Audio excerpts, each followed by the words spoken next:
Ya, Bismillahirrahmanirrahim. Assalamualaikum warahmatullahi wabarakatuh. Adik-adik, sahabat NF, kita jumpa lagi di sesi kedua di kelas Waalaikumsalam. pembelajaran jarak jauh U3 PPLS IPA di hari Kamis 13 Agustus 2020 ya. Setelah sesi pertama belajar bimbingan informasi pendidikan bersama Kak Imron, di sesi kedua ini kita akan belajar bahasa Indonesia bersama Kak Iwan. Mari sama-sama kita buka sesi kedua ini dengan baca basmalah. Bismillahirrahmanirrahim. Kita Bismillahirrahmanirrahim. berdoa lagi ya adik-adik ya. Robbi zidni ilman warzuqni fahman. Baik adik-adik, supaya waktunya tidak terpotong jauh ya, tidak molor, kita mulai saja sesi kedua ini. Untuk waktu dan tempatnya Kak Dedi serahkan ke Kak Iwan. Silakan Kak Iwan. Ya, terima kasih Kak Dedi atas kesempatan dan waktunya. Baik, suara kakak terdengar jelas ya, rekan-rekan sahabat NF, kalau jargonnya mungkin sekarang, sahabat NF. Selamat malam semuanya, selamat datang dalam siaran jarak jauh pembelajaran PJJ Bahasa Indonesia Nurul Fikri. Perkenalkan, nama kakak Kak Iwan Ridwan, mungkin pernah bertemu sebelumnya. Ya, jadi Kak Iwan, tutor Bahasa Indonesia di Nurul Fikri salah satunya, yang nanti akan memfasilitasi kalian untuk bisa memahami materi bahasa Indonesia untuk UTBK ya, UTBK tahun depan tahun 2021 lewat media digital yang nanti kita diskusikan bersama. Materi kedua adalah setelah kemarin kita belajar episode paragraf, bagaimana cara menentukan ide utama atau gagasan utama dan kepaduannya. Hari ini kita akan belajar masalah judul bacaan. Nah, selain judul bacaan, kita juga akan mempelajari simpulan, ringkasan, dan penulisan karya ilmiah. Mengapa keempat hal tadi penting? Karena itu jadi salah satu materi yang sering menjebak para peserta, sehingga mereka gagal dalam menjawabnya, sehingga jawaban poinnya ya berkurang jadinya. Nah, jadi karena banyak salah di sana. Judul bacaan itu menjadi identitas, sebuah isi informasi. Sehingga sebelum kalian mau baca lebih lanjut sebuah artikel kan lihat judul dulu ya. Ketik di Google search engine-nya misalnya kapan sekolah buka, ada artikel gitu. Nah, pasti kan judulnya dulu yang dilihat. Nah, judulnya dilihat. Meskipun sekarang ada klik bait ya itu mah di luar ya, di luar konsep yang harus mewakili isi informasi. Nah, kalian lihat mana judul yang terbaik untuk sebuah bacaan itu. Tentu tidak akan lepas dari ide pokok yang tadi. Kemudian yang kedua, masalah simpulan dan ringkasan. Nah, itu nanti bisa dilihat persamaan dan perbedaannya apa dalam soal-soal UTBK. Kemudian terakhir, penulisan karya ilmiah. Bagaimana sistematika urutan-urutannya. Dan juga yang terakhir, bagaimana cara menulis daftar pustaka dan sumber kutipan. Jadi citation pengutipan. Bagaimana lebih lanjutnya? Tahapannya, ya kita akan menyimak dulu video. Catatannya silakan boleh disiapkan dulu sekarang. Alat tulis, ya boleh pensil dan seterusnya siapkan. Catat hal poin penting tentang judul, kemudian simpulan, ringkasan, dan tulisan karya ilmiah. 4 pokok tadi ya. Oke, makanannya daging semua hari ini. Malam ini daging semua, lezat ya. Silakan dicatat ya poin-poin pentingnya dan boleh nanti didiskusikan ketika nanti kita sesi diskusi. Siap ya? Oke, kakak akan share videonya. Silakan disimak 15 menit. Harus kuat, tegap agar tidak ngantuk. Share komputer sound. Coba ya. Oke, yang penting suaranya dulu saja yang kalian coba simak. Nanti kalau agak patah-patah, ya ini solusinya.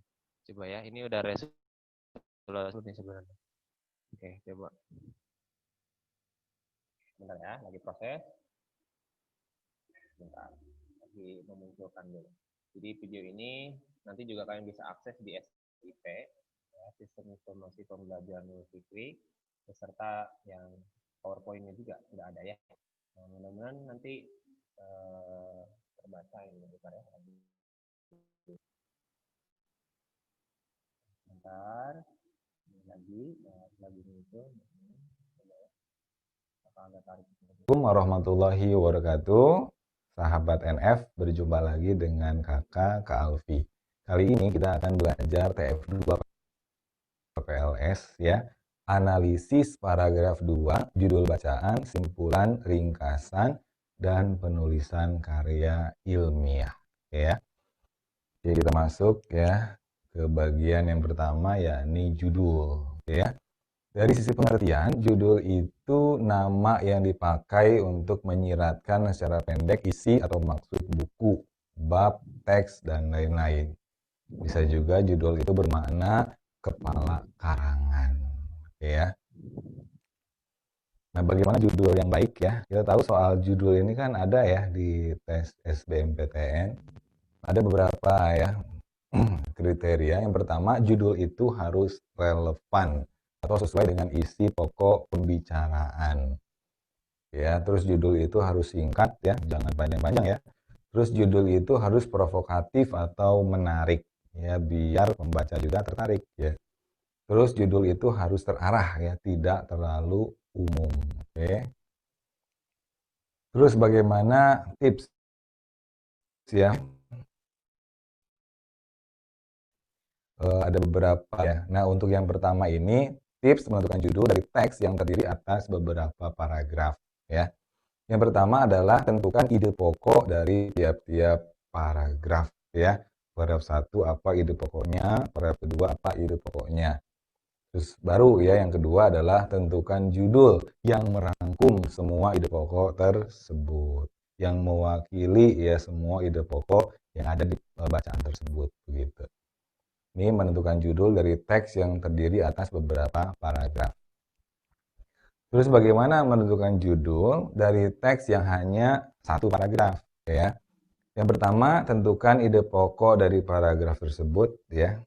Karena satu paragraf ya, jadi paragraf itu saja. Terus yang kedua, tentukan judul yang sesuai dengan ide pokok tersebut.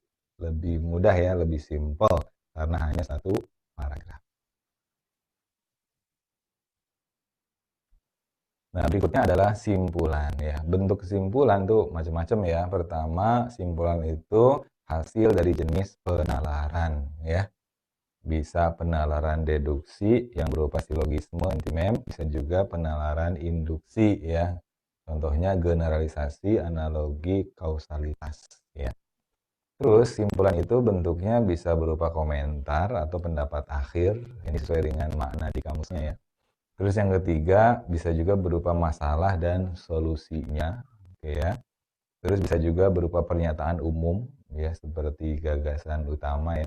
Terus bisa juga pemahaman terhadap setiap kalimat pada teks. Ini ya beberapa bentuk dari kesimpulan, oke ya. Terus yang berikutnya adalah ringkasan, oke ya. Menyajikan teks secara lebih singkat.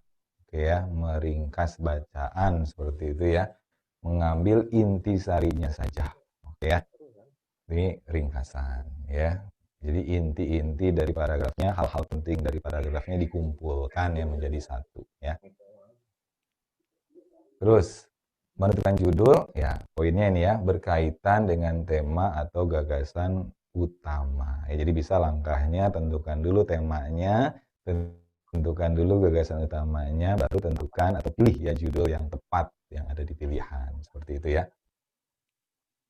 Nah, yang berikutnya adalah materi penulisan karya ilmiah. Ini penting juga ya untuk kalian. Dari sisi pengertian atau definisi, karya ilmiah itu laporan tertulis yang berisi hasil sebuah kegiatan ilmiah yang ya. Terus pengertian lainnya, karya ilmiah adalah tulisan yang membahas permasalahan berdasarkan penyelidikan, pengamatan, ataupun pengumpulan data dan yang baku. Ya. Berbeda dengan novel misalnya. Nah, ciri-cirinya harus logis ya, masuk akal, objektif ya, apa adanya begitu, jangan ditambah-tambahin ya, atau jangan sampai subjektif ya dalam membuat sebuah karya ilmiah, sistematis, tersusun dengan rapi, terus bahasanya baku ya, bahasa formal ya, bukan bahasa yang non formal atau bahasa sehari-hari.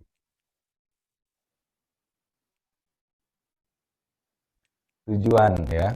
Karya ilmiah itu memiliki tujuan ya, memecahkan permasalahan yang diteliti, menambah pengetahuan sesuai dengan permasalahan yang dibahas, melatih seorang supaya dapat menulis karya ilmiah secara baik dan benar, gitu ya.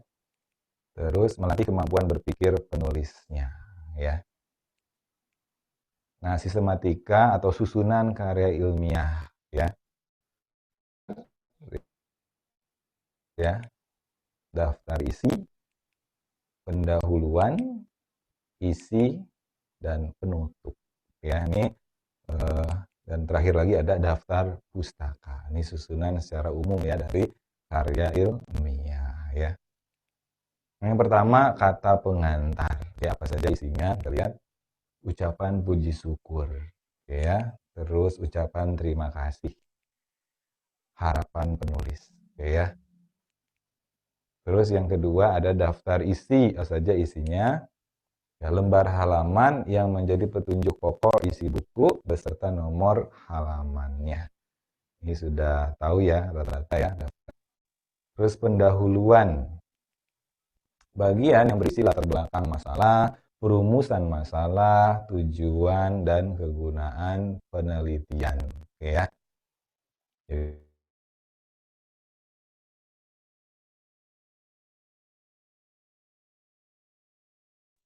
Tentang isi pokok karya ilmiah terkait dengan atau tujuan penelitian yang dikemukakan pada bab pendahuluan ya. Terus data yang diperoleh melalui hasil pengamatan, bisa juga ya, wawancara dan sebagainya itu dibahas dengan berbagai sudut pandang ya, diperkuat oleh teori-teori yang telah dikemukakan sebelumnya. Ini ya poin ya, atau bagian pembahasan ya dalam karya ilmiah. Terus ada penutup ya, bagian yang berisi simpulan dan saran ya. Simpulan merupakan pemaknaan kembali atau sebagai sintesis dari keseluruhan unsur penulisan karya ilmiah. Oke. Saran adalah rekomendasi ya yang berisi berbagai implikasi yang dapat ditimbulkan oleh simpulan penelitian.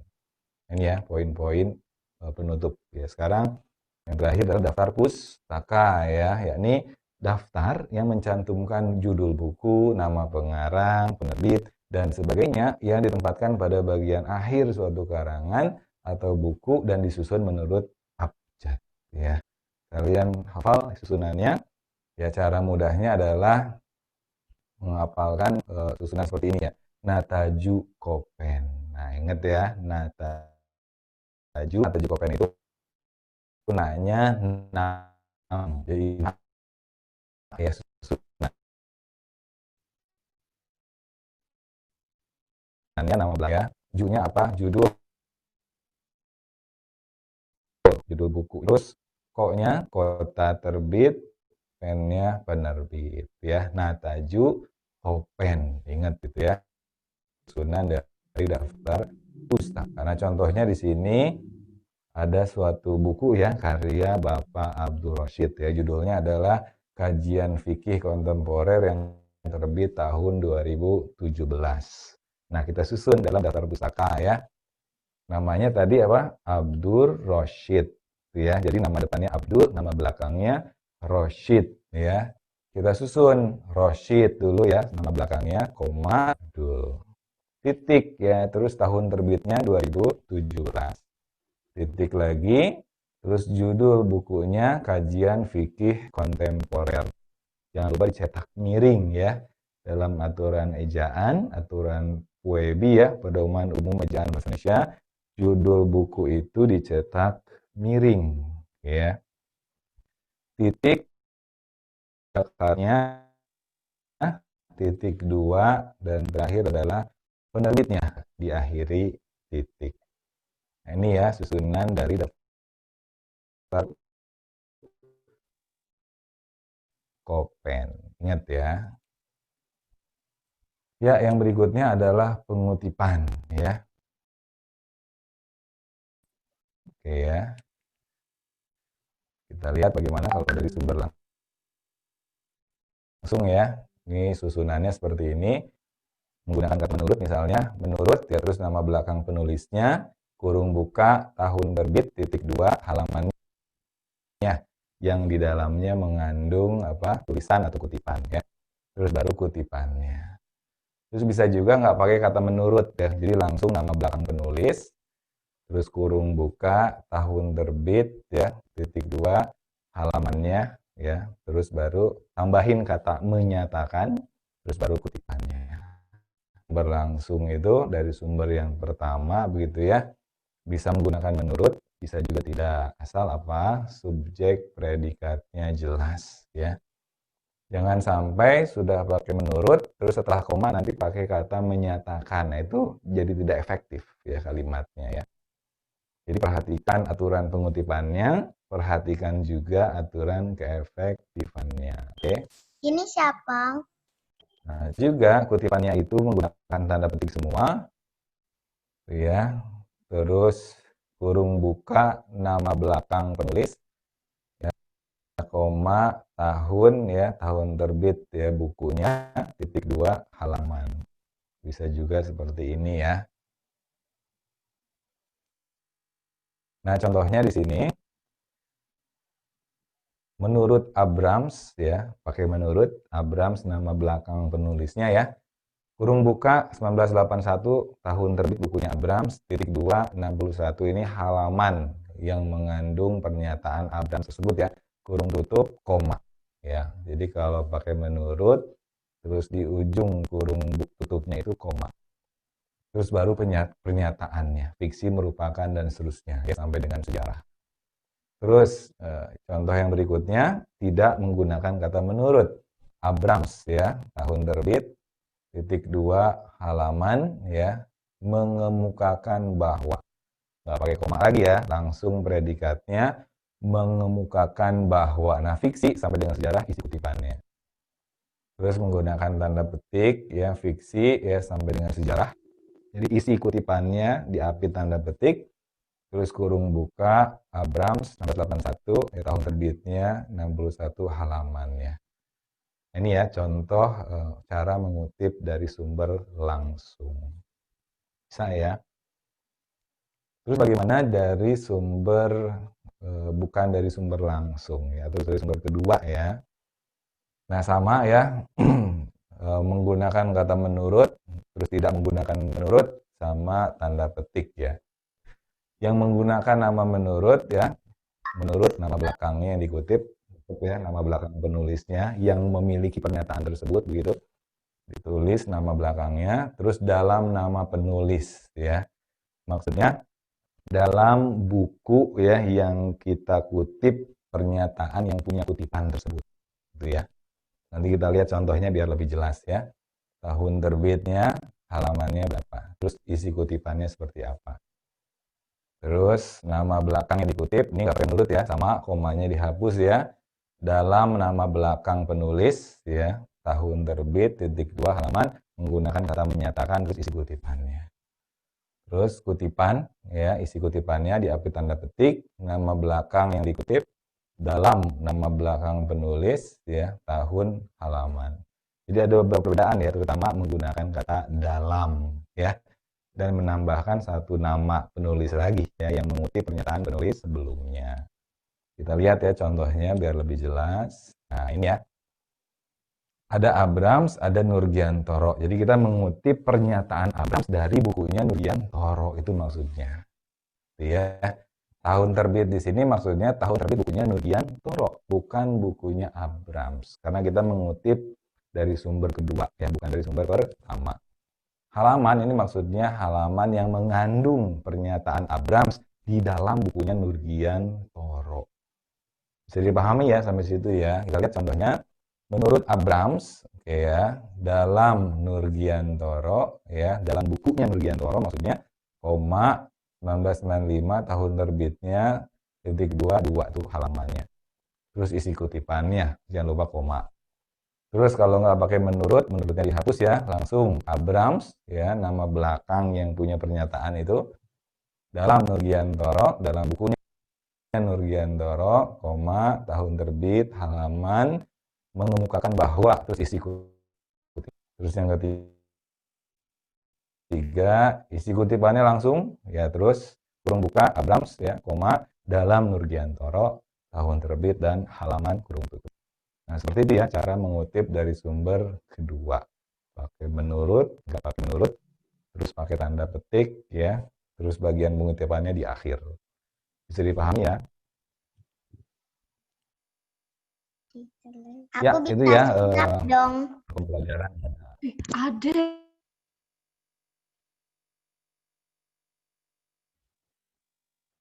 Oke, terima kasih atas simakannya kalian sampai tuntas ya. Oke, boleh audionya boleh dimatikan dulu sebentar sambil kakak menjelaskan ya, lebih jelas ya. Nanti kalau mau diskusi baru audio apa ya. Oke, kita mulai dengan tampilan yang tadi, pembahasan tentang judul. Kalian telah catat ya poin-poin pentingnya. Bagaimana sih cara menentukan judul jika lebih dari satu paragraf? Atau bagaimana jika hanya satu paragraf? Kalian telah menyimaknya bukan? Nah, jadi kita coba, kita perjelas agar kalian mampu ya menjawab judul itu secara baik dan benar. Oke, kita mulai. Mengapa sih ada judul? Nah, tadi kan sudah diantarkan di awal ya. Terlihat ya, slide-nya ya, salindianya terlihat. Baik, judul itu sebagai identitas pertama kita akan memahami isi bacaan. Ketika belum ada judul sebuah teks ya, masih titik-titik judulnya, maka kita diminta sebenarnya apa sih gerbang yang tepat, pembuka yang tepat, pintunya apa, pintu masuknya untuk bisa masuk ke isi bacaan. Nah, itulah kepala karangan atau judul. Tentu kepala bagian di atas, judul itu di atas. Ya, bedakan dengan di bawah catatan kaki. Nah, jadi judul itu di atas. Baik itu judul untuk buku, ya, ataupun judul untuk bab, itu pasti mewakili apa yang akan dibahas. Nanti terkait teknis nulisnya beda. Terkait teknis nulisnya ada ya. Bagaimana cara nulis judul itu. Pertama, jika ya ini bukan judul buku ya, bukan judul buku yang ditulis miring ya tadi ya. Kalau kalian membuat karya ilmiah seperti kelas 11 sebelumnya, atau nanti membuat karya ilmiah, skripsi, itu pertama gaya nulis hurufnya yang paling sering adalah yang pertama, kapitalkan semuanya. Misal, manfaat jeruk dalam kehidupan. Jadi hurufnya semuanya kapital atau caps lock kalau di Microsoft-nya. Mengapa tidak pakai kombinasi? Karena ini bukan graffiti atau bukan penilaiannya dari bagus tidaknya ukiran huruf ya. Nah ini nggak pakai ya, nggak pakai variasi. Semuanya konsisten kapital. Paham sampai sini? Model pertama yang umum dipakai untuk nanti karya-karya ilmiah yang ini, yang A. Yang satu maksudnya. Ketika tidak muncul dalam opsi model 1, ya, kalian boleh pakai model kedua. Kapitalkan huruf pertamanya saja. Maksudnya ini kapital huruf pertamanya saja. Kak, kenapa? Ya, mengapa kata dalam tidak dikapitalkan D-nya? Sebab kata dalam itu bukan kata yang mempunyai makna. Dia itu adalah kata tugas. Kata tugas seperti bahasa Inggris preposisi ya, mirip. Nah, ini salah satu kata tugas adalah kata depan atau preposisi menghubungkan dengan bagian dalam apa. Maka dalamnya seperti from ya ataupun seperti in, at, on itu tulisannya kecil. Jika di tengah-tengah kalimat seperti ini ya, tengah kalimat judulnya, maksudnya tengah judulnya. Jadi nanti nulisnya kayak gini. Oke, tidak perlu ditulis miring ya karena bukan judul buku. Nah, itu ya bedanya nanti. Misal kita akan mulai simulasi. Seandainya kalian menemukan lebih dari satu paragraf, tidak usah kabur. Tidak perlu takut untuk menjawabnya. Mengapa? Karena pasti setiap paragraf punya ide utamanya. Tinggal tentukan apa ide pokoknya. Paragraf 1 kita tampilkan. Saya ingin membahas ya pengertian PJJ, Kak. Nah, itu judul pertama, apa paragraf pertama munculnya. Nah, ketika kalian memilih paragraf selanjutnya, tentu kalian harus memastikan tidak ada pengulangan bahasa, ya. Misal kalian di kalimat kedua, paragraf keduanya malah membahas hal yang lebih umum dari pengertian, sejarah misalnya. Kan itu terbalik susunannya jadinya. Sejarah itu biasanya lebih paling umumnya, ya kan? Jadi bagaimana kalian mengurutkan secara sistematis, secara deduktif misalnya, dari umum ke khusus pembahasannya. Jadi pengertian PJJ itu apa? Pengertian pembelajaran jarak jauh itu apa? Yang kedua, PJJ itu memunculkan manfaat positif misalnya apa? Itu di paragraf kedua. Nah, jadi kan lebih spesifik, lebih khusus ya, lebih khusus dari paragraf 1. Dan hubungan isinya tinggal menyesuaikan apakah dia mau penyebab, akibat. Nah, begitu kan bisa. Nah, paragraf ketiga, Kak, saya ingin memunculkan dampak negatif dari PJJ tersebut. Misal, kemudian ide utama paragraf 4 adalah langkah atau solusi mengatasi dampak dari PJJ tersebut. Nah, jadi secara keseluruhan ada kata kunci yang sama, yakni PJJ, pembelajaran jarak jauh. Akan tetapi masalahnya adalah bagaimana kalian mampu menyortir informasi yang ABCDE ini untuk bisa dijadikan judul yang tepat. Kalau kalian milih yang A, definisi. Definisi itu akan sempit pada pengertian saja. Tidak mewakili kata dampak atau manfaat atau langkah. Ya kan? Maka yang A tidak bisa kita pilih. Ataukah yang B, dampak. Berarti kalau dampak memunculkan positif dan negatifnya. Padahal yang ingin dibahas adalah beberapa hal tentang PJJ. Apalagi sejarah tidak dimunculkan dalam bacaan. Nah, ya, ini tidak sesuai. Antara D atau E. Kiat itu lebih ke langkah atau solusi tipsnya bagaimana mengatasi. Jadi tidak mungkin. Maka jawaban yang sesuai berarti yang E. Perihal. Perihal itu membahas beberapa hal. Perihal ya. Jadi membahas beberapa hal. Jawabannya yang E. Perihal ihwal konsep sama ya. Ini warnanya bedakan. Nah, jadi disinilah jawabannya yang E. Ya, jadi nomor lagi. Ini kalau mencari judul seperti itu. Kalau lebih dari satu paragraf. Kak, hanya satu paragraf membahas pembagian kelas kata kemarin misalnya ya. Plato membagi kelas kata menjadi dua, yakni kata benda dan kata kerja. Titik. Itu kalimat satu sebagai kalimat utama. Terus kalimat duanya, kata benda adalah kata yang bla bla bla. Selain itu, kata benda adalah bla bla bla. Sedangkan sementara itu kata kerja adalah, nah tetap saja yang dibahasnya dua tadi ya, pembagian kelas kata menurut Plato. Nah, jadi tidak akan lepas dari ide utama begitu. Nah, jadi pastikan ide utamanya kalian temukan, pilih judul yang sesuai dengan bacaan. Itu tentang judul. Lalu bagaimana cara nulisnya? Tadi kalau judul buku itu tulisannya miring, ya sesuai kaidah ejaan. Terus kalau yang tidak miring itu mengapa gitu? Karena kalau buku itu sudah diterbitkan, sudah punya penerbit, jelas ya, penerbit, nomor ISBN dan seterusnya. Kalau masih artikel ya atau dalam kumpulan ya, subbabnya dan seterusnya, ini belum diterbitkan. Ya. Dalam arti belum punya nama penerbit seperti artikel, karya ilmiah, maka skripsi. Berarti ditulisnya kapital huruf pertamanya saja, tidak perlu ditulis miring. Misal kalian membaca dalam artikel dari Cikeas ke Bogor. Nah, ini Cikeasnya maksudnya salah satu bagiannya. Berarti di sini ada kata dari. Mengapa kata dari ditulis kapital? Kan kata dari adalah kata tugas, Kak. Salah satunya adalah contoh dari kata depan. Mengapa dia tidak kecil? Karena ditulis di awal. From Cikeas to Bogor misalnya. Jadi from-nya kapital F-nya. Tapi tu-nya atau ke-nya kecil. Ya, karena memang dia ini adalah kata depan ya untuk mengatakan arah. Jadi di sini tengah-tengah dong posisinya. Jadi tulisnya kecil. Jadi posisinya ingat, jika di depan kapital, mau apapun kapital. Kalau di tengah kata depan atau kata hubung, misalnya ya, seperti kata hubung dan gitu ya, antara Cikeas dan. Nah, itu dannya kecil D-nya. Jadi pastikan kalian melihat kaidahnya itu juga karena penting nanti pembahasan lebih lanjutnya ada di bagian ejaan. Nah, untuk syarat judul ya, tadi kalian sudah memahami ada 4 ya. Judul itu harus relevan, sesuai dengan isi bacaan, tentu harus sesuai dengan ide pokok. Singkat itu maksudnya bukan disingkat-singkat bahasa SMS kayak gitu ya. Misal DG gitu, enggak. Bukan disingkat itunya, bukan. Bukan disingkat huruf-hurufnya. Tapi singkat itu adalah lebih jelas, spesifik ya, tidak bertele-tele. Judulnya tidak terlalu luas ya, tidak terlalu luas banget. Kemudian di bagian ketiganya adalah menarik atau provokatif. Provokatif itu berarti mengundang perhatian pembaca untuk baca. Kemudian yang terakhir adalah terarah. Jadi harus terarah jelas tujuannya mau kemana. Apakah ke manfaat atau beberapa hal. Itu arahnya kemana. Lanjut ya. Nah, tidak ada pertanyaan judul. Oke. Simpulan. Simpulan ini ya adalah salah satu soal yang memang jadi soal hotsnya. Karena kita harus berpikir secara lebih jeli, teliti. Setelah kita menemukan ide pokok, lalu kita harus bisa menyimpulkan apa sebenarnya yang dibahas dalam bacaan tersebut. Intinya, persamaan antara simpulan dan ringkasan apa? Ada persamaannya. Pada intinya kita diminta untuk mencari opsi yang paling mewakili isi teksnya. Catatannya adalah yang harus paling mewakili isi teksnya.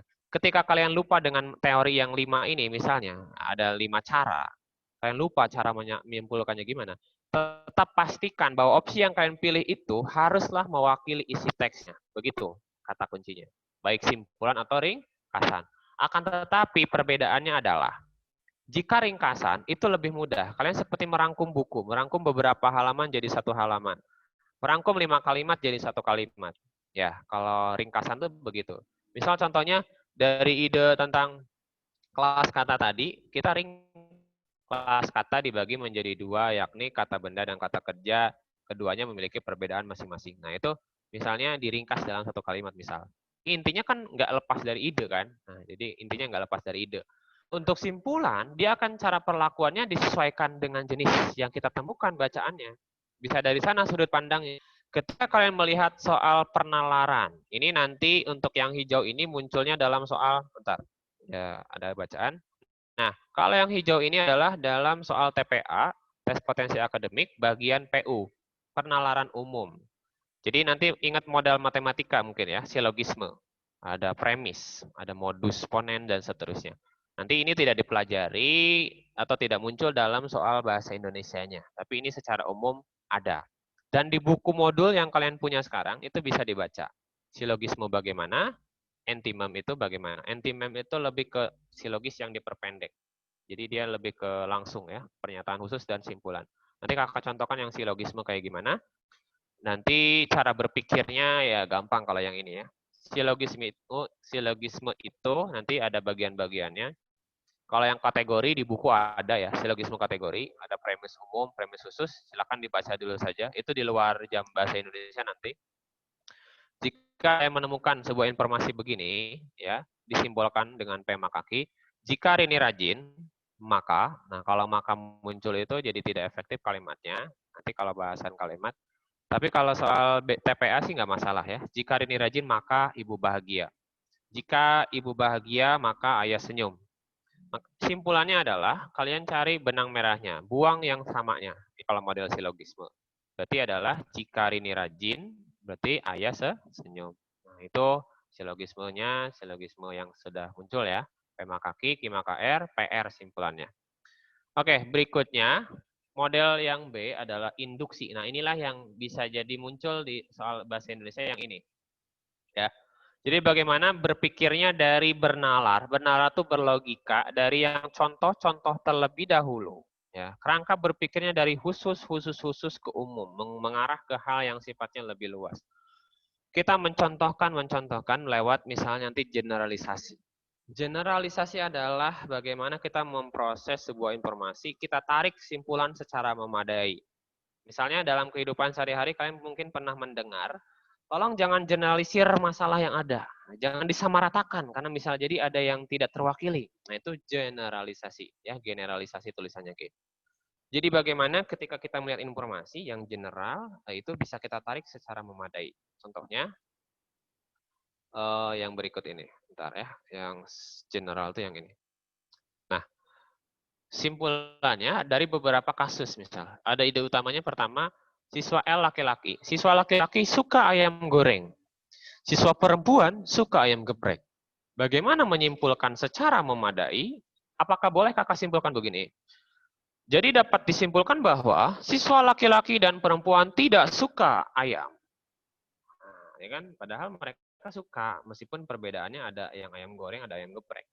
Jadi kan tidak memadai dong. Nah, sih artinya cari yang bisa jadi benang merahnya. Baik laki-laki maupun perempuan, berarti kan masih suka olahan ayam. Baik itu nanti ada yang suka ayam geprek. Cari penengahnya gitu kalau yang ini. Cari benang merahnya di antara contoh-contoh yang ada. Inilah generalisasi yang memadai. Misal di Indonesia kan beraneka ragam ya. Ada bahasa Jawa, bahasa Sunda. Nah, dapat dikatakan bahwa Indonesia beragam. Ya, iya benar, bukan homogen. Justru salah kalau kita bilang Indonesia tuh homogen. Homogen itu satu jenis suku misalnya. Nah, itu tidak memadai generalisasinya. Itu ya contoh konkretnya nanti. Kalau analogi berpikirnya secara perumpamaan. Maka kalau kalian melihat orang yang lagi berdebat atau komunikasi menyimpulkan sesuatu pakai analogi, itu pakai perumpamaan, ya, pakai benda, misalnya pakai peristiwa. Misalnya meletus di Lebanon itu seperti bom yang dijatuhkan ke Nagasaki, Hiroshima, gitu. Karena meledakkan kolektif masyarakat di sana, misalnya, merumpamakan peristiwa dengan kekagetan semua orang di sana. Nah, itu jadi analogi mainnya, analogi atau perumpamaan.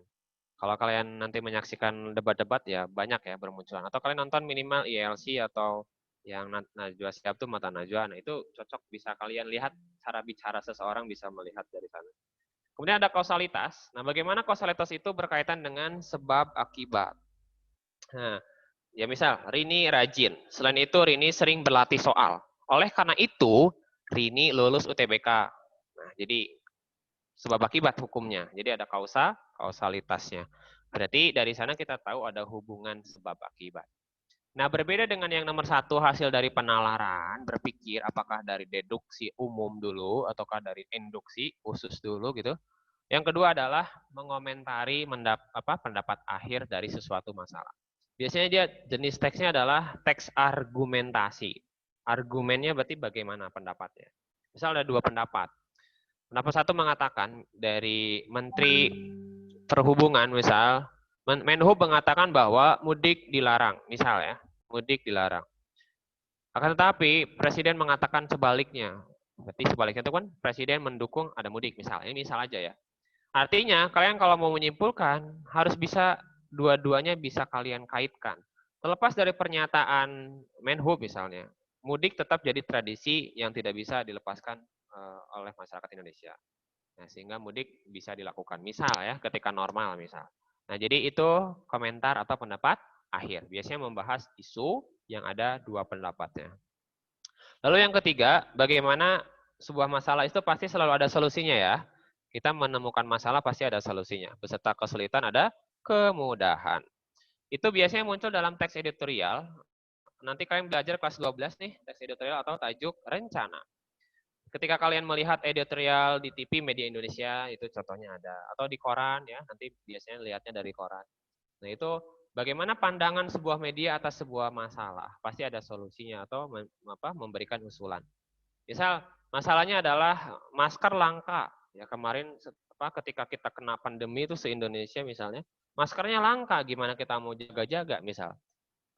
Nah, dari sana muncul solusi bagaimana UMKM digerakkan ya, ekonomi menengah membuat masker dari pemerintah, suntikan dananya, sumbangan dananya. Itu untuk masalah dan solusinya. Kemudian bagaimana pernyataan umum, Kak? Kalau ini tidak melalui cara bernalar deduksi induksi, dia lebih ke carilah informasi umumnya yang mampu bisa mewakili tadi. Ini lebih ke kayak ide utamanya gitu. Kemudian nomor 5 adalah pemahaman terhadap seluruh kalimat. Berarti ini berlaku khusus syarat dan ketentuan berlaku untuk 2, deskripsi dan narasi. Jadi kalian harus bisa menafsirkan ya secara tersirat atau main idenya implisit. Implicit atau implied main idenya. Itu kalau versi Inggrisnya adalah implied. Kalau Indonesia implicit ya. Jadi yang 1 sampai 4 itu bisa eksplisit sebenarnya. Kalau yang 5 ini adalah implisit atau gagasannya tersirat. Itu dalam membedakannya ya. Oke, itu contoh simpulan dan ringkasan tadi udah Kakak sampaikan perbedaannya. Sekarang yang paling penting adalah karya ilmiah. Bagaimana kalian bisa mengatur urutan karya ilmiah secara baik karena berpikir secara sistematis. Kenapa harus ada sistematisnya, sistematikanya? Coba bayangkan kaki di kepala, kepala di kaki terjadi. Kan kita bisa membayangkan bagaimana tidak berfungsi dengan baik ya organ-organnya. Nah, sistematika karya ilmiah ya intinya tuh di sini ada 3 nih yang warna ungu ini. Ada pendahuluan, ada isi, ada penutup. Secara kerangka berpikir pasti selalu ada itu. Gak mungkin kita langsung menutup menutup sesuatu tanpa kita tahu masalahnya apa gitu. Nah, jadi pendahuluan nanti dia berisi apa saja. Sebelumnya tentu dia harus diantarkan, harus jelas. Ini tuh apa? Itu makalah. Untuk siapa? Untuk tugas apa misalnya ya. Skripsi itu untuk memenuhi apa misalnya. Terus ada daftar isi agar mudah mencari informasi bab-bab tertentu atau apa saja yang dimasukkan dalam karya tersebut. Ya. Jadi untuk kata pengantarnya gampang lah ya. Kalau ini tidak terlalu berkaitan nanti yang pendahuluan. Apa saja yang harus ada dalam pendahuluan? Pertama ada latar belakang masalah. Mengapa kalian ingin membahas masalah itu? Muncul ada masalah dulu terlebih dahulu. Masalahnya adalah corona berdampak pada berbagai bidang misalnya. Itu latar belakangnya. Kalian identifikasi. Nah, ini yang kakak tandai bintang ini berarti boleh ada, boleh tidak secara struktur ya. Jadi kalau lebih lengkap memang ada identifikasi dulu. Seperti detektif, kalian tahu masalahnya, kalian tahu perkaranya. Perkaranya adalah tadi ya, corona ya yang menimbulkan masalah di dunia atau di Indonesia. Identifikasi. Corona menyebabkan apa? Satu. Dua, corona menyebabkan B. Tiga, corona menyebabkan C. Nah, terus banyak ternyata dampak corona. Nah, sampai 100 misal. Nah, kan nggak mungkin kita bahas semua dong, 100 masalah tadi. Maka kita hanya membatasi membatasi pada hal-hal yang ingin kita jelaskan saja dalam karya ilmiah kita. Maka buat batasan. Makalah ini membatasi kajian hanya 3 misal, atau hanya 2. Penyebab penyebaran virus corona di Indonesia sangat cepat, kenapa? Terus yang kedua, bagaimana cara mengatasi penyebarannya. Lalu kita rumuskan, nah tadi lewat rumusan tadi, bagaimana tanda tanya. Jadi ciri khas perumusan itu ada tanda tanyanya. Kalau identifikasi sama batasan itu berupa kalimat informatif saja. Ya, begitu. Setelahnya baru ada tujuan. Tujuan itu adalah untuk memahami sesuatu, untuk mengetahui sesuatu, untuk mendapatkan sesuatu. Nah, itu tujuan.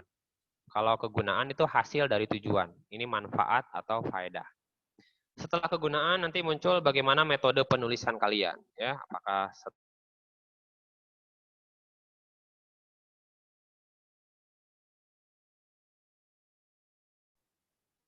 setelah pendahuluan tentu ada bagian isi, jelaskan apa saja yang tadi 2 tadi, penyebabnya bagaimana, apa saja ya penyebabnya, caranya apa saja. Terakhir nanti ada penutup, isinya ada simpulan dan saran. Nah, ini akan sangat berguna ketika kalian berpikir menemukan sebuah tema. Kalian punya tema, mau membuat suatu hal, karya ilmiah. Nah, kalian boleh mengawalinya dari MPBLS ini. MPBLS ini maksudnya adalah kerangka berpikir agar kalian mudah menyusun karangan ilmiah. Oke, MPBLS. M yang pertama adalah masalah. Tadi kan latar belakangnya muncul. Sebenarnya M sama P ini adalah bagian pendahuluannya. Tapi lebih dikhususkan, munculkan masalahnya dulu. Sebelum pentingnya membahas itu, munculkan apa masalahnya. Itu jadi. Masalahnya kan punya masalah, wabah corona tadi. Terus kenapa pentingnya mencegah corona? Nah, itu dijelaskan dalam bagian setelahnya. MP ya, B-nya adalah bentuk sarana apa yang bisa mengatasinya. Kemudian langkah-langkah apa saja caranya untuk menjalankan tadi. Terakhir ada saran. Kak, saya nggak menemukan masalahnya langsung ternyata, saya langsung menemukannya pentingnya. Berarti yang merah ini nggak muncul nggak apa-apa, langsung ke pentingnya. Akan tetapi jika ada memang masalahnya, misalnya kurangnya kepedulian masyarakat terhadap kesehatan, nah itu ya munculkan dulu masalahnya apa. Gitu. Jadi yang ini, yang M ini prioritaskan utama awal munculnya sebelum pentingnya. Oke, ini untuk sistematikanya. Nah, poin penting lainnya adalah cara nulis daftar pustaka yang kadang masih salah. Ini kepake sampai nanti kuliah, sampai lulus seterusnya. Ingat, pertama, apa perbedaan daftar pustaka dengan tadi kutipan, pengutipan? Gampangnya gini, daftar pustaka itu masih memunculkan nama depan penulisnya. Lalu bagaimana kalau seseorang itu satu kata, nama orang itu adalah Aman atau Amin. Ya udah tulis Aman, nggak pakai saja, gitu ya. Aman saja, enggak, aman, titik aja. Nah itu kalau satu kata ya. Nah jadi kalau yang 2 kata atau lebih, maka ada aturan mainnya. Tulislah dulu nama belakangnya. Ya tuliskan dulu nama belakang. Misal, nama belakangnya misal ini 2 kata dulu ya. Ini 2 kata. Abdul Rashid. Lalu gimana cara nulisnya? Beliau itu profesor, Kak. Ya, beliau itu profesor. Apakah kita Profesor Dr. Kiai Haji Abdul Rashid bla bla bla, panjang misal gelarnya ya. Bagaimana tuh caranya? Nah, karena namanya itu Abdul Rashid, berarti kita ngambilnya dari nama belakang terlebih dahulu. Tadi kan Nata Jukope ya, atau Nata Jukopen, terserah bebas. Rashid dulu tulis, Rashid. Nah, karena nama belakangnya R tadi ya, Rashid. Baru Abdulnya. Kalau mau ditulisnya Abdul. Kemana gelarnya, Pak? Susah-susah S3 misalnya. Gelar tidak dibawa mati, ya. Gelar tidak dibawa mati ya. Jadi di sini gelarnya tidak perlu dicantumkan. Ya, mohon maaf, kita cari dulu profesor, doktor, kiai hajinya. Jadi itu gelar ketika kalian anak S1 saja ya, atau S2, S3 akan setara ketika nanti karya ilmiah. Semua penulisnya sama, tidak ada gelarnya. Jika dia dikutip, tidak ada gelarnya. Sepanjang apapun, PhD atau apapun sama. Oke, jadi Rosid Abdul gitu. Ya, kalau 2 kata. Terus tulis tahun, tulis miring, nama buku, penerbitnya, kotanya di mana? Jakarta. Ingat, tidak pakai nama PT-nya atau nama CP-nya ya, tidak pakai itu. Tidak pakai PT atau CP-nya. Jadi di sini kalian tidak perlu memakai PT atau CP. Ya, tidak perlu memakai PT atau CP. Ya, tidak perlu memakai PT atau CP. Paham ya? Hilangkan yang tadi dua-duanya. Kak, dia namanya lebih dari 3 atau lebih dari 2 tadi. Misal nama orangnya ini dulu ya, Andi Asrijal Malarangeng. Penulisannya gimana? Malarangengnya dulu. Jadi sepanjang apapun nama kalian, Andi Asrijal Malarangeng, Duwita bla bla bla bla bla bla gitu. Paling ujungnya cari, simpan di depan sini, Malarangeng. Koma ya, nama belakang, koma, nama depannya duluan, Andi Asrijal, udah selesai. Kak, saya mau pakai disingkat, boleh nggak? Boleh. Ya. A titik Andi-nya, terus A lagi gitu ya, A lagi. Udah selesai karena 1 orang. Andi Asrijal. Lalu gimana Kak kalau yang ada 2 orang penulisnya? Misal kita dari Amin Setiawan Abadi ya nama orangnya. Abadi, Amin Setiawan. Nah, Amin Setiawan ini misalnya kita abadinya dicoret aja ya biar lebih simpel. Amin Setiawan berarti Setiawan Amin ya kalau 2 kata. Setiawan Amin. Setiawan, Amin. Nah, kalau yang 2 orang pasti ada dan. Ya, ada dan. Ingat, kalau yang 2 orang, penulis keduanya, ya bukan penulis pertama, penulis keberapa? Keduanya yang Anung Dumi ini tidak ditukar susunannya. Tidak ditukar susunan. Artinya yang hanya ditukar adalah nama penulis pertama. Nama penulis pertama. Setiawan, A, Amin. Nah, titik karena disingkat ya, dan nggak usah pakai koma karena cuma 2 orang. Anung, D, titiknya Dumi tadi ya. Nah, tahun mencarimu gitu. Jakarta titik 2, Gramedia titik selesai. Itu kalau 2 orang. Kak, teman saya mau join bikin buku lagi. Nah, ya. Orangnya ada lebih dari 3, 5, 6, 7, nggak ada batasannya. Setiawan, A titik, nah, Setiawannya, nama orang pertama tadi, A titik, koma. Mengapa? Karena lebih dari 3 nih sekarang. DKK. Dan kawan-kawan. Kalau Inggrisnya et al. Ya, kita pakainya yang Indonesianya. Jadi format yang dipakai adalah format dari badan bahasa yang begini. Ya, tidak perlu pakai kurung misalnya. Nah, ketika nanti di kampus, jangan kaget nanti beda-beda karena menyesuaikan dengan gaya selingkung. Satu lingkungan kampus masing-masing. ITB sama UI beda gaya nulisnya. Tapi intinya pada hakikatnya dia mengacu ke sistem internasional. Nah, kalau daftar pustaka latihan lebih lanjutnya, kalian buka Microsoft Word, nanti klik reference, ya kalau Indonesianya reference, atau reference. Gitu. Reference itu pustaka rujukannya, atau rujukan referensinya.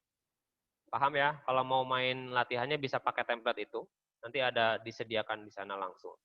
Bisa pakai Harvard atau model apa ya, American Psychological Association juga sama-sama saja ya. Silakan dilihat sama perbedaannya apa. Kalau pengutipan gampang nih, modelnya gini. Kalau kalian punya bukunya sebagai sumber utama, ya, kalian punya bukunya Abraham, Ini terlihat ya, Ini bukunya Abraham. Kalian punya bukunya Abraham. Artinya ini sumber utama. Kalian mau ngutip pendapatnya Abraham pada halaman 61, aman, udah kutip langsung. Nah, makanya begitu disebut langsung tuh karena nggak pakai perantara. Ya, sumber utama berarti nggak pakai perantara. Menurut Abraham, koma langsung ya karena keterangan. Isinya apa gitu yang dikutip. Ya, selain nanti tadi tahun dulu, baru titik 2 nomor halamannya. Model yang kedua selain yang di atas, yang tengah boleh dipakai. Nggak usah pakai menurut lagi tapi ya. Abraham mengumumkakan. Jadi kalau udah ada ini kegiatannya, nggak usah pakai menurut. Boleh di belakang di sini, Abram. Nah, kasihnya di belakang. Posisinya bisa di depan dengan dua model, menurut sama tanpa menurut. Di belakang nggak usah pakai menurut, ya langsung aja Abram koma. Itu bedanya kalau di belakang di satu kurungan yang sama ya, dikasih kurungan yang sama. Itu untuk kata yang pertama tadi, sumber utama ya. Buku ini punya. Tapi gimana kalau buku ini terbatas, limited, udah habis di pasaran. Kalian nggak punya, nggak sempat kutip lagi. Untungnya ya, kalian memiliki kutipan Abram tadi dari buku sumber kedua. Ya, sumber yang tidak langsung, sumber dari perantara ini. Untungnya Burhan Nurgiantoro namanya, ya berarti kan di nama belakangnya Nurgiantoro saja tanpa pakai Burhan. Nurgiantoro telah mengutip pendapatnya Abram tadi, yang ini telah dikutip, masuk ke sini, sudah masuk ke sini. Berarti kita nggak perlu repot-repot nyari Abramnya, nyari buku Abramnya. Kita tinggal mengutip pendapat Abram dalam bukunya siapa? Nurgiantoro. Apa ciri khasnya? Ada kata dalam, oke? Ciri khasnya ada kata dalam. Langsung, ya tidak dijeda lagi, tidak. Itu ciri khasnya ada kata dalam. Kita mengutip pendapatnya Abram dalam buku Nurgiantoro, bukan kebalik kita ngutip Nurgiantoro dalam Abram. Nah, itu terbalik, hati-hati, ya. Jadi kalau mau seperti ini, ya modelnya yang atas menurut Abram dalam. Abram dalam. Nah, yang model kedua ini, yang ini yang tengah, nggak boleh kalian simpannya di belakang, ya Pak. Saya mau nyimpannya di belakang nih. Abram, jelasin dulu si Abramnya. Nanti ini dianggapnya kita punya buku Abram, gitu, ya. Jadi dalamnya jangan disimpan di belakang kayak gini, gitu. Abramnya jangan disimpan di belakang seperti tadi. Jadi ini salah nantinya, oke? Nah, tidak boleh di belakang. Maka kalian simpannya di depan. Simpannya langsung Abram, dalam si Nurgiantoro.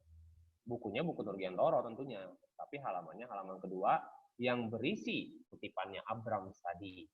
Ya, itu kemudahan nulis karya ilmiah kayak gitu. Kalau udah tahu ilmunya, oh kayak gini ya, ternyata nggak harus punya sumber utama karena udah langka bukunya misal, itu bisa. Nah, sampai sini untuk cara pengutipan. Baik itu sumber utama, berarti kita punya sumber utama tersebut, atau sumber kedua atau sumber tidak langsung tadi, ya. Oke, dan itu sah ya, dianggapnya sah, tidak plagiat. Kalau plagiat itu apa cirinya? Kita mengutip ya, copy paste atau kopassus, copy paste ubah sedikit, tapi nggak mencantumkan itu pendapat siapa. Nanti bisa terdeteksi oleh plagiarisme checker ya, plagiarisme checker misalnya. Jadi dicek, oh ini terkena plagiat nih. Bisa jadi kalian ketika mau diwisuda gagal tuh. Karena diketahui kalian tuh ternyata plagiat dari karya teman misalnya. Nah, itu bahaya. Jadi jangan suka nyontek ya, jangan suka menyontek. Jadi kebiasaan menyontek akan terbawa sampai nanti perkuliahan. Awas, hati-hati. Lebih baik diikrarkan dari sekarang ya. Tidak masalah nilai kalian jelek, yang penting kalian mampu memahami ya, daripada nanti kuliahnya repot. Lebih baik dari sekarang kalian percaya diri ya, begitu. Oke, jika dari internet kadang suka ditanya. Nah, ini contohnya. Nama kakak Iwan Ridwan. Kalau disingkat ya I-nya boleh di depan kayak gini ya. Ridwan, I, titik. Nah, berarti nama belakang, nama depan. Tahun, kakak pernah nulis artikel ini, bukan susu kental manis, artikel terpopuler kelima di Ayo Bandung. Nah, daring, nah ini dalam jaringan. Tersedia, lamannya apa, diakses kapan. Contoh aja ini ya. Kalau ada pertanyaan, bagaimana kalau dari internet? Nah, beginilah. Dari internet itu tulisnya seperti ini. Beda ya, pakai miring kan tadi judulnya ya. Kalau di sini karena artikel. Terus nggak pakai Jakarta gitu ya, nggak ada penerbitnya emang, karena dari laman blog atau laman website gitu. Baik, seperti itu. Silakan kalau ada yang mau ditanyakan dari tampilan ini. Jika tidak ada, kita bisa latihan tes formatif. Nanti diskusinya bisa makin banyak ya, bisa ditambahkan. Sampai 1940 diskusi bisa. Tapi terlebih dahulu kalian isi tes dulu. Aman? Ada yang mau ditanyakan terlebih dahulu? Silakan.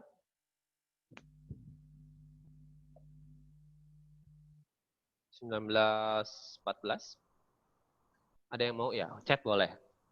Kalau catatan kaki, oh ya.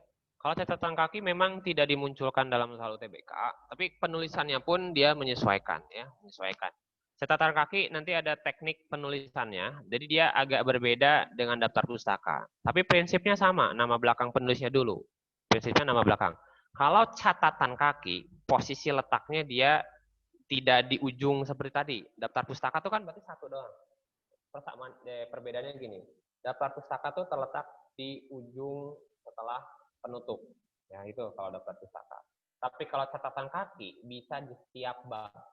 Catatan kaki bisa di setiap babnya. Nanti kalian bisa melihat artikel-artikel yang ada catatan kakinya.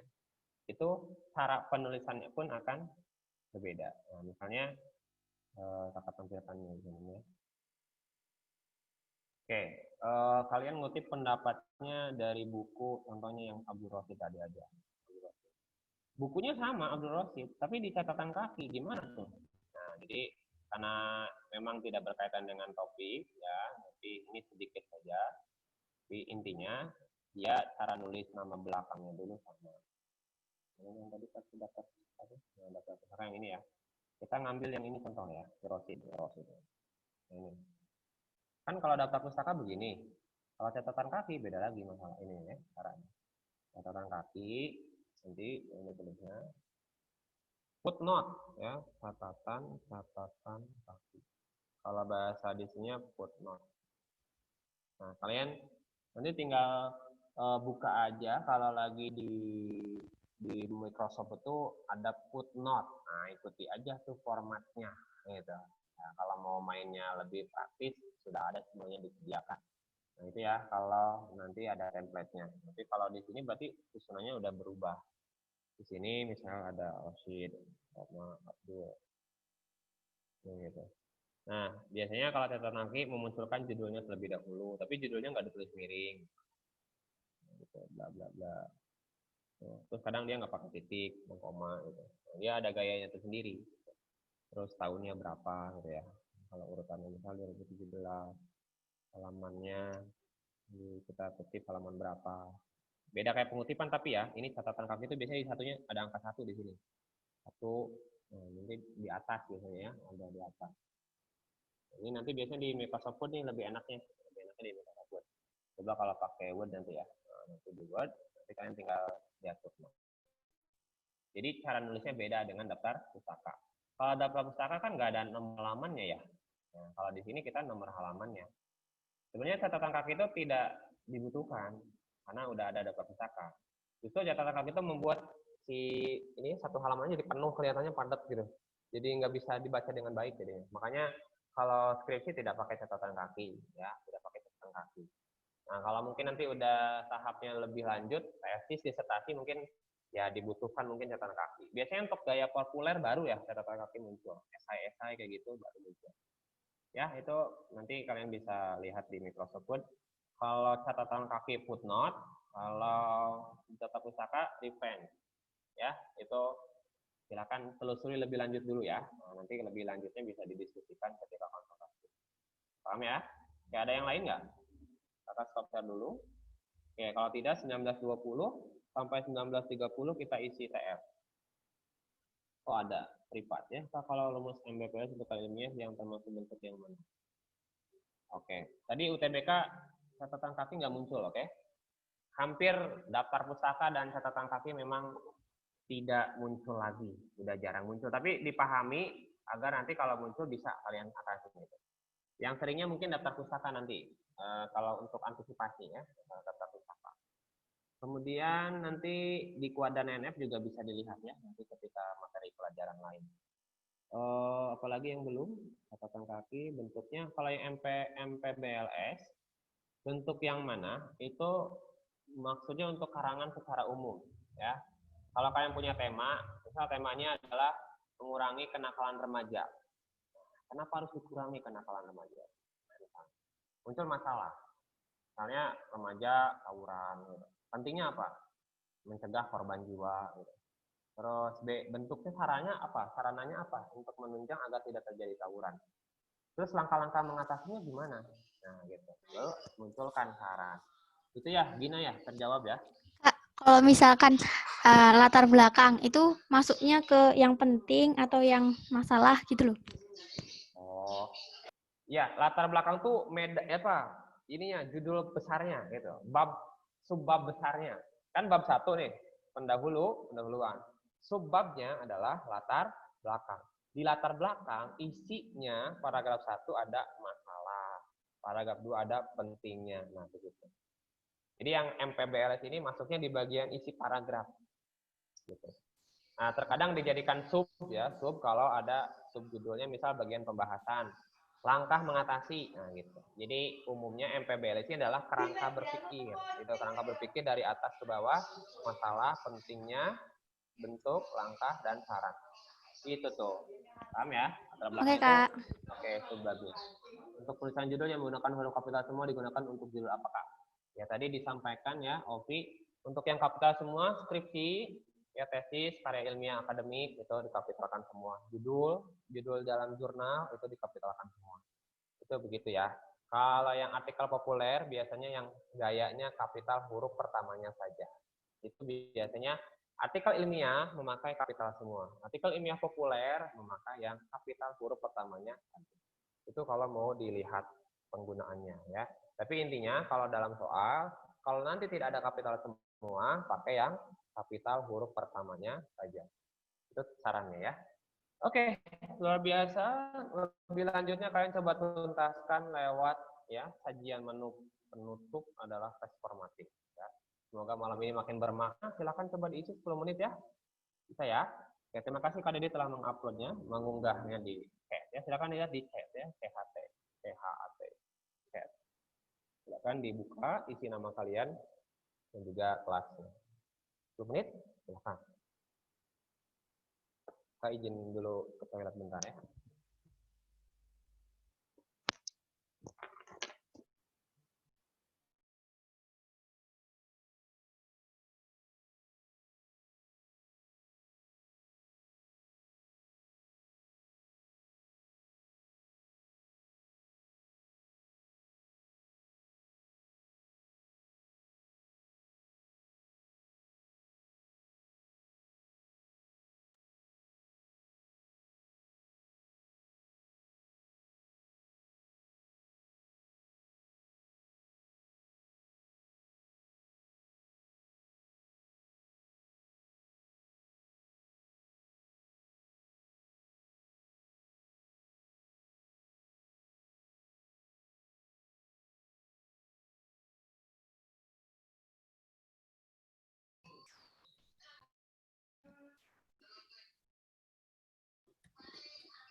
Bagaimana? Sudah selesai? 16.30? Aman? Bisa dibahas? Bisa kakak share screen ya.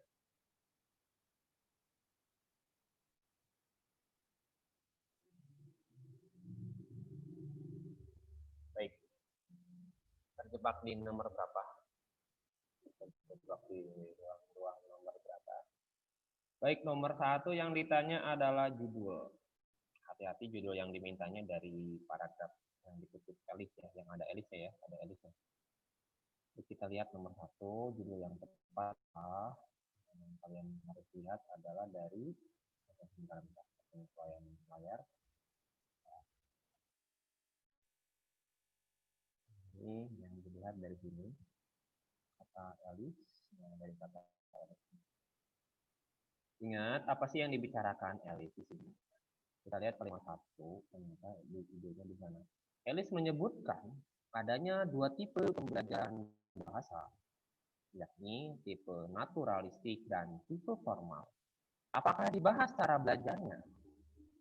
Tidak, kalimat 2 menjelaskan bagaimana tipe naturalistik itu. Kalimat seterusnya juga sama. Tipe yang lain adalah tipe formal. Jadi di sini membahas adanya tipe pembelajaran bahasa. Tinggal cari kata tipe. Nah, gitu kan. Memahami cara belajar itu ada, ternyata tidak dimunculkan dalam bahasan yang tadi kita lihat ya. Cara belajar tidak muncul, bahasa dan cara pembelajarannya luas banget, gitu ya, nggak dibahas, nggak relevan, tidak sesuai syarat tadi. Naturalitas dan formalitas ini jadi aliran-aliran dan berbahasa banyak. Yang lebih luas sejarahnya, perkembangannya. Maka yang sesuai dengan syarat judul adalah yang C. Cendol, tipe-tipe pembelajaran bahasa. Ada 2 tipenya. Nggak ada kata 2-nya, nggak masalah. Tipe-tipe itu berarti lebih dari 1 tipe. Meskipun tidak sama persis, artinya tetap harus bisa mewakili infleksi. Nomor 1 aman ya. Nomor 1 tidak ada kesalahan yang mungkin terlalu banyak. Ya. Oke, lanjut. Nomor 2, yang diminta adalah kalian harus bisa mengutip. Kalian ingin mengutip pendapat siapa? Elis atau HR? Elis. Dalam buku apa? HR. Kenapa dikutip dalam buku HR? Karena nggak punya buku Elis. Gitu. Kalau yang A, ada kata apa yang masih salah? Kata depan, ada nama depannya ya, masih ditulis. Harusnya tidak pakai Abdulnya, ya harusnya HR-nya saja. Berarti salah yang A ya. Yang A ini kata Abdulnya. Yang B, apanya yang salah? Kebalik, ya. Ini kebalik nih, ya. HR dan Elis kebalik. Coba bertukar. Oke, lanjut. Yang C juga salah. Apa salahnya yang C? Yang C itu kata dalamnya di belakang tadi yang kakak sampaikan tidak boleh. Karena ini seolah-olah kita punya buku L gitu.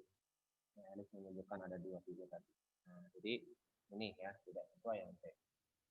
Jawabannya tuh yang dodol, yang B karena mengutip sesuai kaidah pengutipan. Elis dalam HR, koma, tahun, sampai ini nomor halamannya. Kalau yang E salahnya apa sih Kak? Aduh, ada kata Abdul HR terus kebalik ya, tertukar lagi posisinya. Jadi ini tertukar ya, terus si Abdulnya dicoret lagi. Tuh, jawabannya yang dodol. Gampang ya, nomor 2 masih gampang ya. Lalu nomor 3 Kak, saya diminta untuk membuat daftar pustaka, bukan catatan kaki atau footnote. Saya disuruh minta referensinya mana. Yang A salahnya apa? Yang A salahnya pertama, Alwi koma Hasan kurang tanda koma sebelum dan kawan-kawan. Mengapa harus ada koma tadi? Karena lebih dari 3 orang, ya, sama 3 orang tadi. Lalu di sini salah yang keduanya apa? Penulisannya harusnya miring kata bahasa bakunya, ya, karena dia itu judul buku. Nah, yang C salahnya apa? Memakai gelar, ya, profesor, doktor, kayaknya apa ya, panjangannya lupa. Fatimah, ya, ini profesor di Unpad guru besarnya ya, di bidang semantik. Nah, di sini PT-nya dicoret juga. Nah, itu ya, jadi PT-nya dicoret. Itu kesalahannya. Bagaimana yang D, Kak? Yang D tertukar ya, harusnya tahunnya dulu ke sini. Harusnya tahunnya terlebih tahunnya terlebih dahulu sebelum judulnya. Di sini dulu ya, sebelum. Yang salahnya apa coba? Yang itu lihat hurufnya A-nya kecil, ya. Harusnya kapitalkan. Nah, ini kapitalkan. Huruf pertamanya saja. Jadi jawabannya yang Bogor, Leonard Bloomfield, ya, itu diganti jadi ditukar Bloomfield, Leonard. Tahun 1995, language, terus Jakarta, Gramedia, Pustaka Utama. Aman ya, nomor 3 ya, tidak banyak yang salah. Kemudian nomor 4, susunannya tadi yang utama dulu, ya berarti pendahuluan. Pendahuluan itu isinya apa tadi? Sub-subnya, latar belakang. Jadi poin E dulu urutannya. Jadi prioritaskan yang E dulu berarti. Yang T yang E dulu, yang ini ya, yang E latar belakang. Jadi pakai yang E sebagai yang pertama. Nah, kemudian setelahnya yang mana? Setelah yang E pakai juga pembatasan dan identifikasi masalah. Jadi urutannya E A gitu ya. E A, terus jangan terjebak C ya. Kalau yang C tertukar. Setelah pembatasan baru ke tujuan. Setelah tujuan baru kegunaan, jangan kebalik-balik. Kalau yang C kebalik ini ya, metodenya dulu. Metode setelah kegunaan, tadi kakak sampaikan. Terakhir, sumber data. Paham ya urutannya ya? Jadi jawabannya yang E, ya jawabannya E. Itu untuk sistematika secara tadi ya, umumnya harus seperti itu. Kalau yang tadi ditanya MPBLS, karena kita diminta untuk mengembangkan sebuah karangan ilmiah, judulnya mengurangi dampak negatif.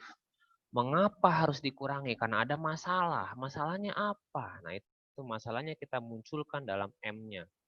Masalahnya itu kurangnya, Kak. Kurangnya apa? Nah, ada kekurangannya.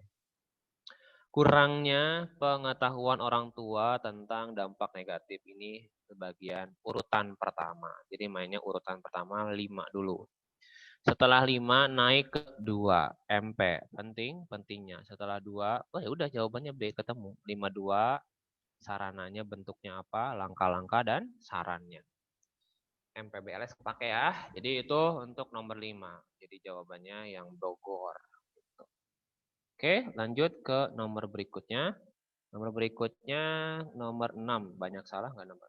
Nah, nomor 6 itu tipenya sebenarnya kalau modelnya bahasa Inggris, ini tipe following the text. Nah, following the text itu berarti melanjutkan teks selanjutnya. Gampang, kalau versi Indonya adalah gagasan selanjutnya yang tepat adalah, gitu ya. Gagasan yang tepat untuk melanjutkan adalah, lihat dulu aja yang sudah muncul. Pertama, ide yang pertama di sini.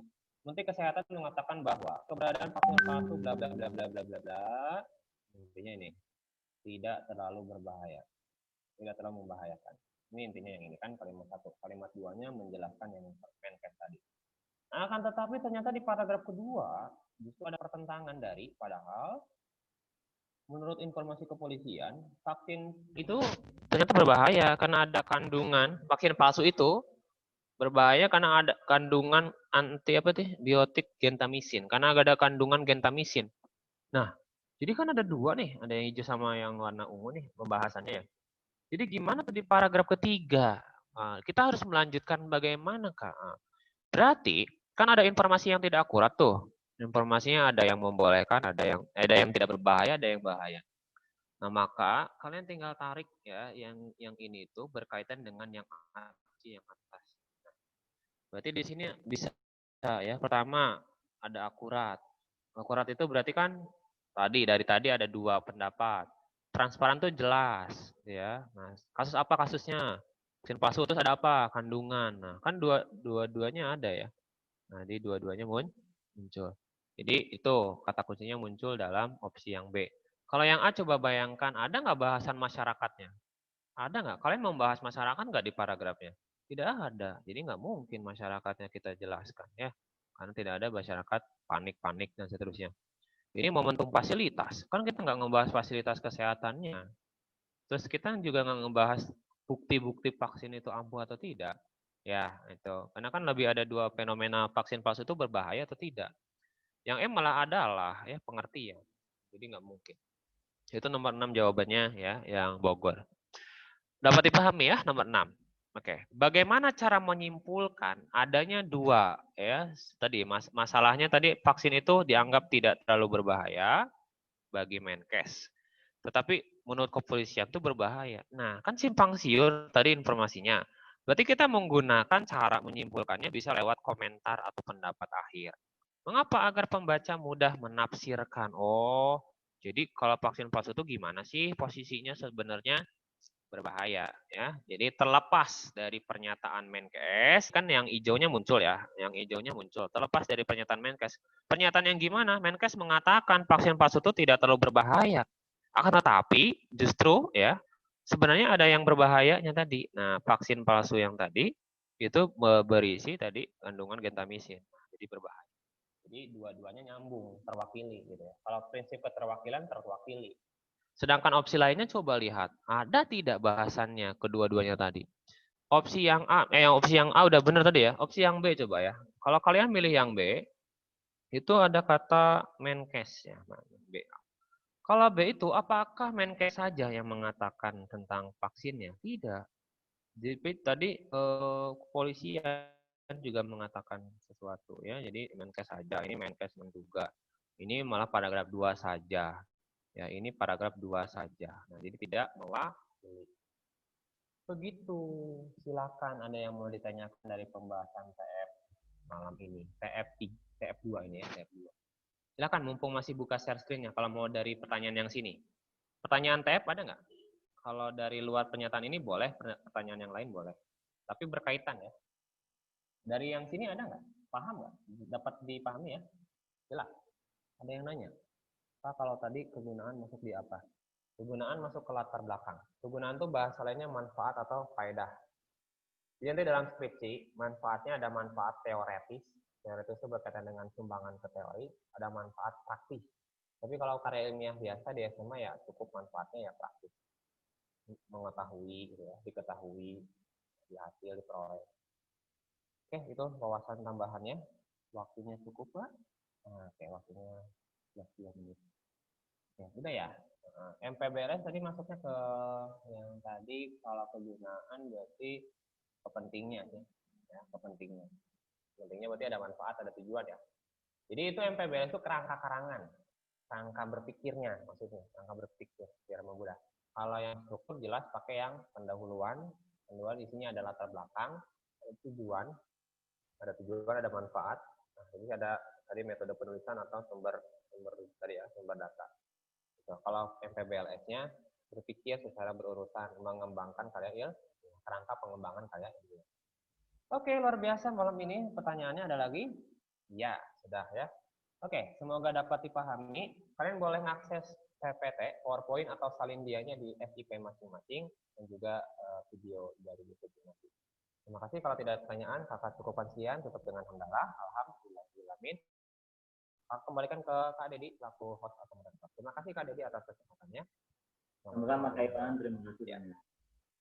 Baik, terima kasih banyak Kak Iwan, adik-adik sekalian. Untuk pembelajaran jarak jauh ini kita cukupkan di sini dulu ya. Kita jumpa lagi di hari Rabu ya, karena hari Senin tanggal merah. Jadi hari Seninnya libur. Kita jumpa lagi di hari Rabu dan hari Kamis. Kamis tanggal merah juga, berarti di hari Rabu. Oke ya, untuk rekaman PJJ-nya bisa adik-adik lihat di linknya di SIP adik-adik masing-masing. Oke ya, kakak tutup untuk pembelajaran jarak jauh kali ini. Kakak cukupkan, kurang lebihnya mohon maaf. Assalamualaikum warahmatullahi wabarakatuh. Waalaikumsalam warahmatullahi wabarakatuh. Kembali.